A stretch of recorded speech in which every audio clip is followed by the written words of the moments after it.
ನಮಸ್ಕಾರ. ಇದು ವಿಷ್ಣು ಸಹಸ್ರನಾಮದ 4ನೇ ಶ್ಲೋಕ. ಇದು ಬಹಳ ವಿಶೇಷವಾದ ಶ್ಲೋಕ, ಏಕೆಂದರೆ ಇದರಲ್ಲಿ ಶಿವನ ಹೆಸರುಗಳಾದ ಶರ್ವ ಮತ್ತು ಶಿವ ಪದಗಳು ವಿಷ್ಣುವಿಗೆ ಅನ್ವಯವಾಗಿ ಬಂದಿವೆ. ಹರಿ ಮತ್ತು ಹರ ಒಂದೇ ಎಂದು ತೋರಿಸುವ ಶ್ಲೋಕವಿದು. ಈ ಶ್ಲೋಕದಲ್ಲಿ ಒಟ್ಟು 12 ನಾಮಗಳಿವೆ. ನಾಮ 25ರಿಂದ 36ರವರೆಗೆ. ವಿಷ್ಣು ಸಹಸ್ರನಾಮ ಶ್ಲೋಕ 4. ಸರ್ವ ಶಿವ ಶ್ರಾಣುರ್ಭೂತಾದಿರ್ನಿಧಿರವ್ಯಯಃ ಸಂಭವೋ ಭಾವನೋ ಭರ್ತಾ ಪ್ರಭವ ಪ್ರಭುರೀಶ್ವರ. ಪದಗಳ ಅರ್ಥ: ಸರ್ವ ಎಲ್ಲವೂ ಆಗಿರುವವನು, ಶರ್ವ ಪ್ರಳಯ ಕಾಲದಲ್ಲಿ ಎಲ್ಲವನ್ನು ಹಿಂದೆಗೆದುಕೊಳ್ಳುವವನು ಅಥವಾ ಸಂಹರಿಸುವವನು, ಪಾಪಗಳನ್ನು ನಾಶ ಮಾಡುವವನು. ಶಿವ ಎಂದರೆ ಮಂಗಳಕರ, ಯಾರು ಸ್ಮರಿಸುವ ಮಾತ್ರಕ್ಕೆ ಮಂಗಳವನ್ನು ಉಂಟು ಮಾಡುತ್ತಾನೋ ಅವನು. ಹರಿ ಮತ್ತು ಹರರಲ್ಲಿ ಭೇದವಿಲ್ಲ ಎಂಬುದಕ್ಕೆ ಈ 2 ನಾಮಗಳೇ ಸಾಕ್ಷಿ.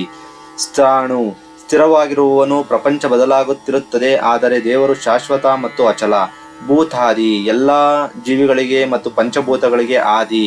ನಿಧಿರವ್ಯಯ ನಿಧಿ ಖಜಾನೆ, ಅವ್ಯಯ ಕರಗದ ನಾಶವಾಗದ. ಪ್ರಳಯದ ಸಮಯದಲ್ಲಿ ಎಲ್ಲಾ ಜೀವಿಗಳು ಇವನಲ್ಲಿ ಅಡಗಿರುತ್ತವೆ, ಹಾಗಾಗಿ ಅವನು ನಾಶವಾಗದ ನಿಧಿ.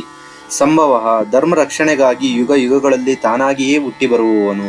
ಭಾವನಃ ಭಕ್ತರ ಇಷ್ಟಾರ್ಥಗಳನ್ನು ಪೂರೈಸುವವನು. ಭರ್ತ ಪ್ರಪಂಚವನ್ನು ಪೋಷಿಸುವವನು. ಪ್ರಭವ ಜಗತ್ತಿನ ಉತ್ಪತ್ತಿಗೆ ಕಾರಣನಾದವನು. ಪ್ರಭು ಎಲ್ಲವನ್ನೂ ಮಾಡಲು ಸಮರ್ಥನಾದವನು. ಈಶ್ವರ ಎಲ್ಲರನ್ನೂ ನಿಯಂತ್ರಿಸುವ ರಾಜ ಅಥವಾ ಸರ್ವಾಧಿಕಾರಿ.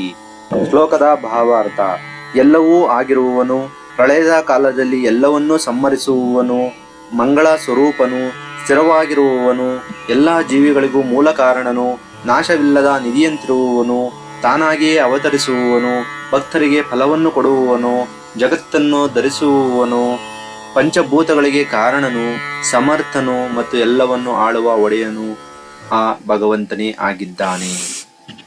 ಧನ್ಯವಾದಗಳು.